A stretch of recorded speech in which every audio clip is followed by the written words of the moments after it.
नमस्कार दोस्तों आज की इस वीडियो में हम जा रहे हैं ऋषिकेश से बद्रीनाथ धाम। ऋषिकेश से बद्रीनाथ धाम के इस टूर में हम आपको बताएंगे कि रास्ते में कौन कौन सी जगह पड़ेंगी, रास्ता कैसा बना हुआ है, पेट्रोल पंप कहाँ कहाँ पर है और आपको कैसी कैसी सुविधाएं मिलने वाली है।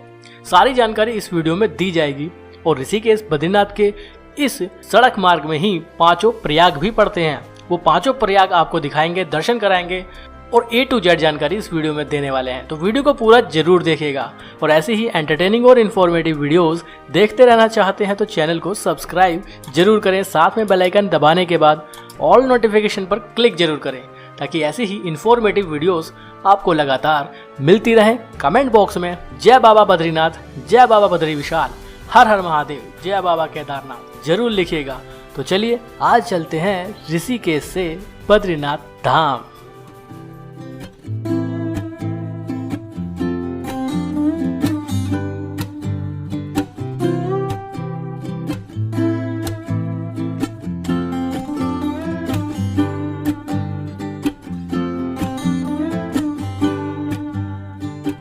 ऋषिकेश से बद्रीनाथ के बीच की दूरी करीब 295 से 300 किलोमीटर के लगभग है। ऋषिकेश से करीब 73 किलोमीटर की दूरी पर देवप्रयाग स्थित है, जो पंच प्रयाग में से पहला प्रयाग है। देवप्रयाग में गंगोत्री से आने वाली भागीरथी नदी और बद्रीनाथ से आने वाली अलकनंदा नदी का संगम होता है और यहीं से ही माँ गंगा की शुरुआत हो जाती है। देवप्रयाग से श्रीनगर के बीच की दूरी करीब 36 से 37 किलोमीटर के अराउंड है। श्रीनगर भी एक अपने आप में बहुत डेवलप्ड शहर है, जैसा मैं पिछली वीडियोस में भी आपको बता चुका हूँ। श्रीनगर से रुद्रप्रयाग की दूरी करीब 34 किलोमीटर है, लेकिन मैं आपको बताना चाहूंगा कि अगर आप केदारनाथ जाते हैं तो भी आपको रुद्रप्रयाग जाने की जरूरत नहीं पड़ती है और अगर आप बद्रीनाथ जाना चाहते हैं तो भी आपको रुद्रप्रयाग मेन सिटी में एंटर लेने की जरूरत ही नहीं है। मैं आपको एक ऐसा रास्ता बताता हूँ कि आप बिना रुद्रप्रयाग में जाए बद्रीनाथ धाम की ओर भी निकल सकते हैं। ये जो आप रोड देख रहे हैं, ये रोड श्रीनगर और रुद्रप्रयाग के बीच का है।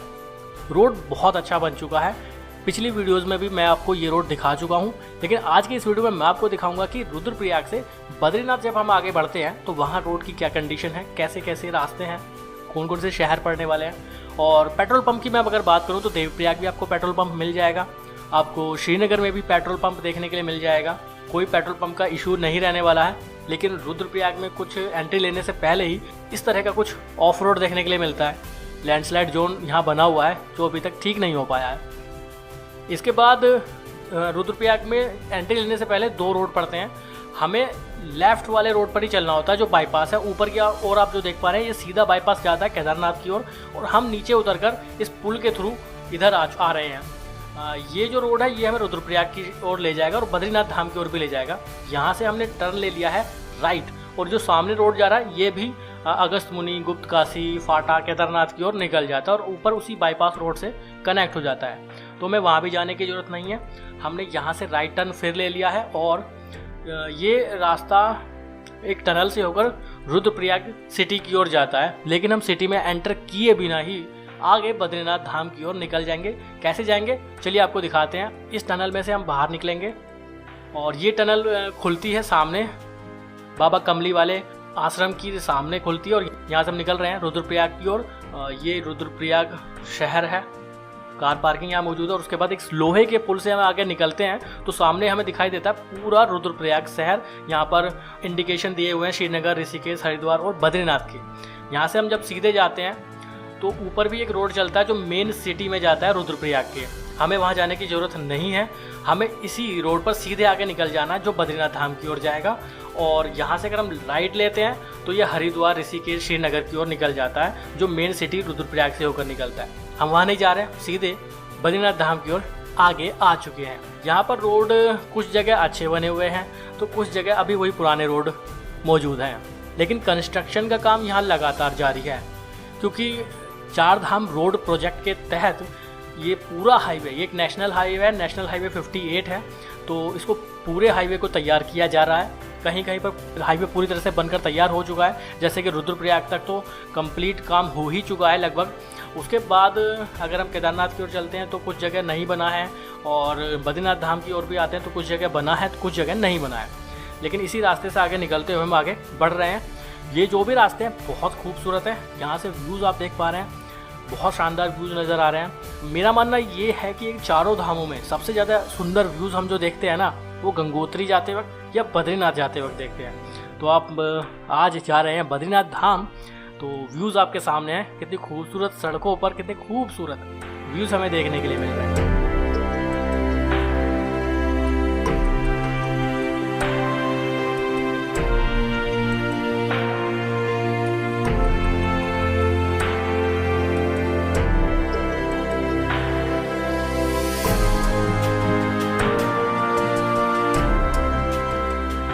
रुद्रप्रयाग से 29 किलोमीटर की दूरी पर स्थित है गोचर।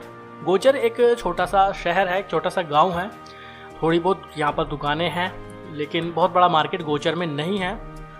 और गोचर से करीब 7 किलोमीटर के लगभग कर्णप्रयाग स्थित है।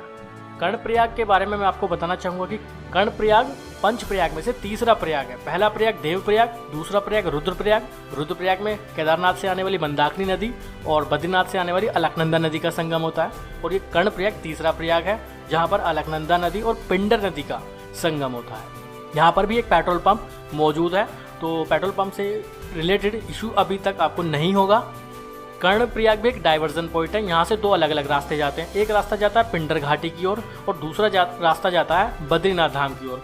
और यहाँ पर भी एक बाईपास बन चुका है, तो आपको कर्णप्रयाग में एंटर लेने की जरूरत नहीं है। आप बाईपास से ही बद्रीनाथ धाम की ओर निकल सकते हैं।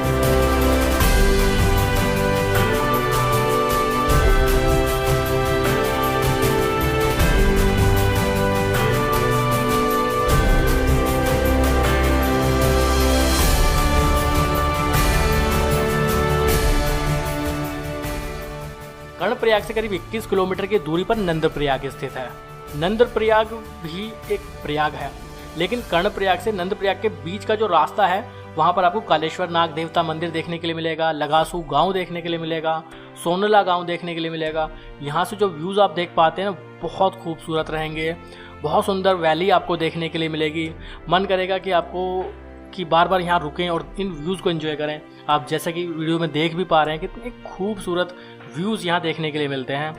रोड अच्छा खासा यहाँ बना हुआ है अभी भी, और व्यूज़ तो अल्टीमेट है, जैसा कि आप वीडियो में देख भी पा रहे होंगे।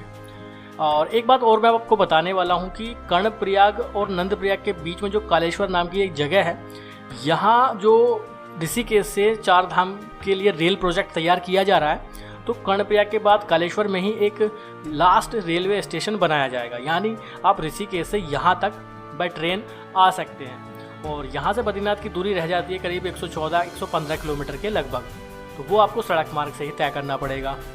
तो ये एक खास पॉइंट बनने वाला है भविष्य में, क्योंकि यहाँ एक लास्ट रेलवे स्टेशन तैयार किया जाएगा। अगर आप कभी बद्रीनाथ धाम गए हैं तो अपना एक्सपीरियंस हमारे साथ कमेंट बॉक्स में शेयर जरूर करिएगा। कर्णप्रयाग के बाद 21 किलोमीटर आगे आते हैं तो नंदप्रयाग पहुँचते हैं, जो पंच प्रयाग में से चौथा प्रयाग है। नंदप्रयाग में बद्रीनाथ से आने वाली अलकनंदा नदी और नंदाकिनी नदी। नंदाकिनी नदी वो नदी है जो नंदा देवी पीक से आती है। इन दोनों नदियों का संगम हो जाता है। नंदप्रयाग भी एक अच्छा खासा शहर है। यहाँ रात को रुकने के लिए आपको स्टे का ऑप्शन अच्छा मिल जाता है। खाने के लिए यहाँ पर होटल ढाबे मौजूद हैं। सस्ते होटल यहाँ पर आपको मिल जाएंगे स्टे करने के लिए। बहुत महंगा शहर नहीं है। उसके बाद नंदप्रयाग से करीब 10 किलोमीटर आगे आते हैं तो हम पहुँचेंगे चमोली, और इस बीच के रास्ते में हमें तिलफारा नाम का एक गांव देखने के लिए मिलेगा। बहुत खूबसूरत व्यूज़ यहाँ से हम देख पाएंगे। अगर यह वीडियो आपको अच्छी लग रही है तो प्लीज़ वीडियो को लाइक ज़रूर करिएगा। अगर इस साल आप बद्रीनाथ धाम यात्रा करने वाले हैं या आपके मित्र दोस्त परिवार वाले अगर यात्रा करना चाहते हैं तो उनके साथ इस वीडियो को शेयर भी ज़रूर करिएगा। चमोली भी अपने आप में एक डाइवर्जन पॉइंट है। मतलब यहाँ से आपको 2 अलग अलग रास्ते देखने के लिए मिलेंगे। एक रास्ता तो जाता है सीधा बद्रीनाथ धाम की ओर और दूसरा रास्ता जाता है गोपेश्वर की ओर। और चमोली से गोपेश्वर के बीच की दूरी करीब 10 किलोमीटर है। ये वो रास्ता है जो हमें आगे चौपता तक ले जाता है, जो मिनी स्विट्जरलैंड कहलाता है, जहाँ बाबा तुंगनाथ मंदिर मौजूद है। दुनिया का सबसे ऊंचा शिव मंदिर मौजूद है। इसके अलावा रुद्रनाथ मंदिर अगर हम जाना चाहते हैं तो चमोली से ही हमें गोपेश्वर वाले रास्ते पर जाना होता है। और केदारनाथ जाने के लिए भी यही रास्ता इस्तेमाल किया जाता है।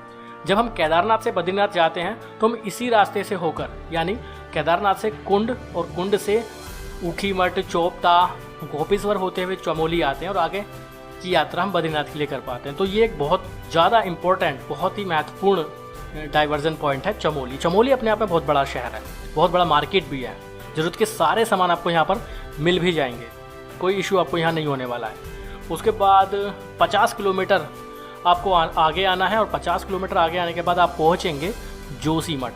जोशीमठ भी एक अच्छा खासा शहर है, यहाँ भी आपको पेट्रोल पंप देखने के लिए मिलेगा। लेकिन जोशीमठ के पेट्रोल पंप के बारे में मैं आपको पहले से ही बता देता हूँ, जब यात्रा सीजन होता है या फिर कह लीजिए जब कावड़ यात्रा सीजन होता है ना, तो जोशीमठ के इस पेट्रोल पंप पर थोड़ा इशू हो जाता है स्टॉक को लेकर।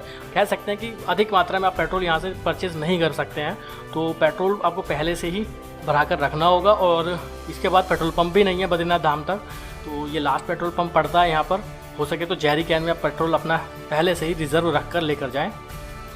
जोशीमठ भी एक डाइवर्जन पॉइंट है, यहाँ से आप सतोपंथ लेक के लिए निकल सकते हैं, यहाँ से आप ओली घूमने जा सकते हैं, यहाँ से आप तपोवन वैली की ओर जा सकते हैं। इसके अलावा तीसरा रूट बद्रीनाथ धाम के लिए तो जाता ही है, वहाँ के लिए अभी हम निकल रहे हैं। और जोशीमठ से 12 किलोमीटर की दूरी पर विष्णु प्रयाग आ जाता है। विष्णु प्रयाग पंच प्रयाग में से 5वां प्रयाग है, जहाँ अलकनंदा नदी और धौली गंगा नदी का संगम होता है। ये वही नदी है धौली गंगा जहाँ कुछ समय पहले ग्लेशियर टूटने के कारण बाढ़ आई थी और यहाँ पर मौजूद जेपी हाइड्रो प्रोजेक्ट पूरी तरह से ध्वस्त हो चुका था। विष्णु प्रयाग में भी हमें बहुत खूबसूरत व्यू देखने के लिए मिलते हैं। ये जो आप देख पा रहे हैं ये है अलकनंदा नदी का एक विकराल रूप। पहाड़ों पर बहुत ज़्यादा बारिश हो रही है, जिसके कारण अलकनंदा नदी में इस समय पानी बहुत ज़्यादा है, फ्लो बहुत तेज है। आपके सामने है ये अलकनंदा नदी का खूबसूरत व्यू।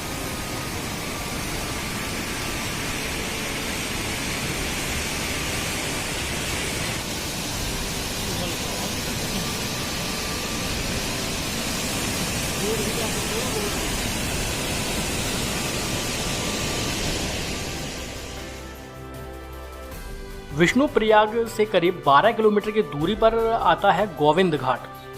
गोविंद घाट भी एक डाइवर्जन पॉइंट है, यहाँ से दो अलग अलग रास्ते जाते हैं। एक रास्ता सीधा बद्रीनाथ धाम की ओर निकल जाता है और दूसरा रास्ता घांगरिया, वैली ऑफ फ्लावर और हेमकुंड साहिब जाने वाले यात्रियों के लिए बना हुआ है।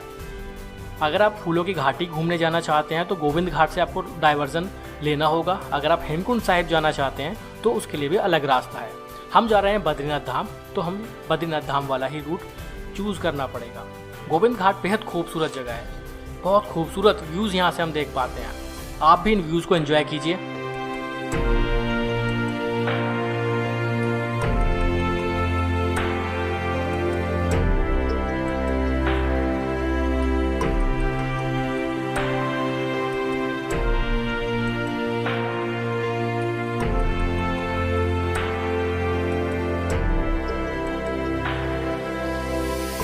गोविंद घाट से करीब 2.5 किलोमीटर के डिस्टेंस पर आता है पांडुकेश्वर। पांडुकेश्वर योग में योग ध्यान बद्री मंदिर मौजूद है। यहीं से ही बद्रीनाथ धाम की कपाट खुलते वक्त डोली यात्रा निकलती है और बहुत सुंदर सा छोटा सा गांव है। ये आप देख सकते हैं, बहुत खूबसूरत सा रोड और रोड के एक तरफ ऊंचे ऊंचे पहाड़, एक तरफ अलकनंदा नदी का विकराल रूप और सुंदर सा रोड और खूबसूरत से व्यूज़ आप भी इंजॉय कर सकते हैं।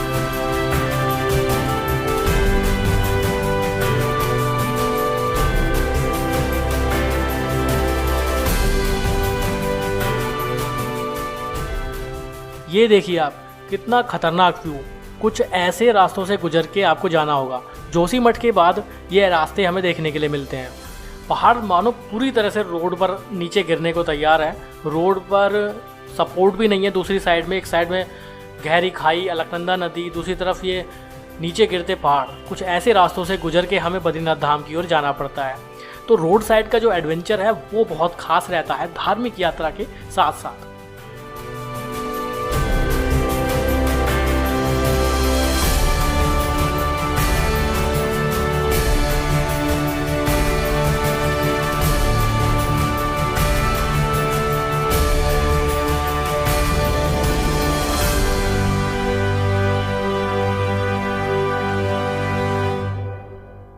पांडुकेश्वर से करीब 11 किलोमीटर की दूरी पर हनुमान चट्टी यानी जहां पर हनुमान जी का एक प्राचीन मंदिर है वो मौजूद है। लेकिन इसके बीच में जो एक गांव पड़ता है लामबगड़, और ये लामबगड़ वही गांव है जहां भी कुछ दिन पहले बड़े स्तर पर बादल फटा था। बादल फटने के कारण बद्रीनाथ हाईवे पूरी तरह से बंद कर दिया गया था क्योंकि रोड काफ़ी हद तक डैमेज हो गई थी। लेकिन अभी उसे चालू कर दिया गया है। तो रास्ता लेकिन टूटा हुआ है, बट बहुत बड़ी मात्रा में यहाँ से पानी निकला था बादल फटने के कारण। हनुमान चट्टी का ये मंदिर बहुत प्राचीन है। जो लोग बद्रीनाथ धाम दर्शन करने आते हैं वो यहाँ जरूर रुकते हैं और हनुमान मंदिर में दर्शन करते हैं। अगर आप अपनी पर्सनल गाड़ी या बाइक से आते हैं तो यहाँ जरूर रुकें और मंदिर में दर्शन करने के बाद ही आगे की यात्रा पूरी करें। वैसे ऋषिकेश से अगर आप बद्रीनाथ आते हैं तो ऋषिकेश और हरिद्वार दोनों ही जगह से आपको बसेस की भी फैसिलिटी मिल जाती है और शेयर टैक्सी भी आपको आसानी से देखने के लिए मिल जाएगी। इसके अलावा पर्सनल टैक्सी बुक करके भी आ सकते हैं, चाहे तो अपना वाहन भी लेकर आ सकते हैं। रास्ते अच्छे बने हुए हैं, कुछ जगह ख़राब है लेकिन कुछ जगह काफ़ी अच्छे हैं।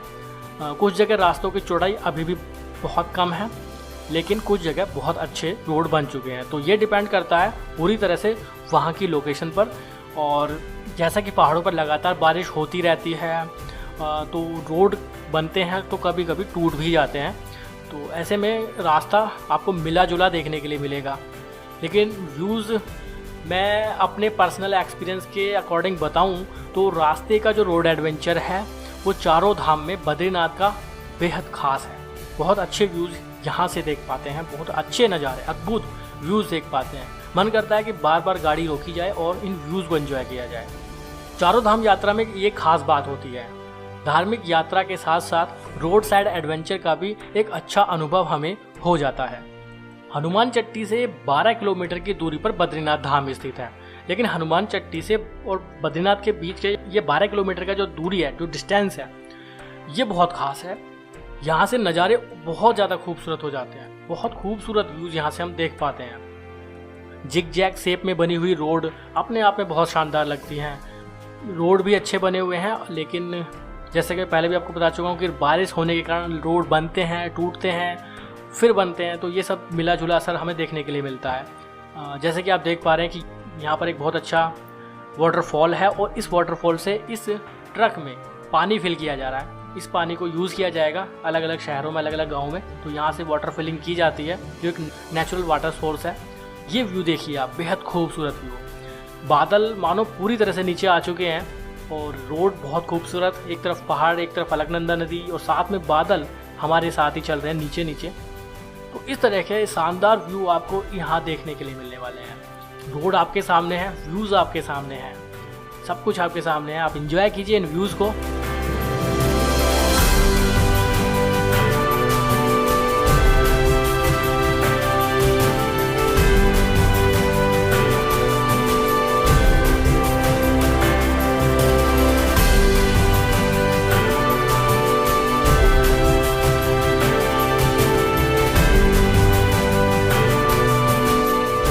हनुमान चट्टी से 12 किलोमीटर आने के बाद आप पहुंचेंगे बद्रीनाथ धाम।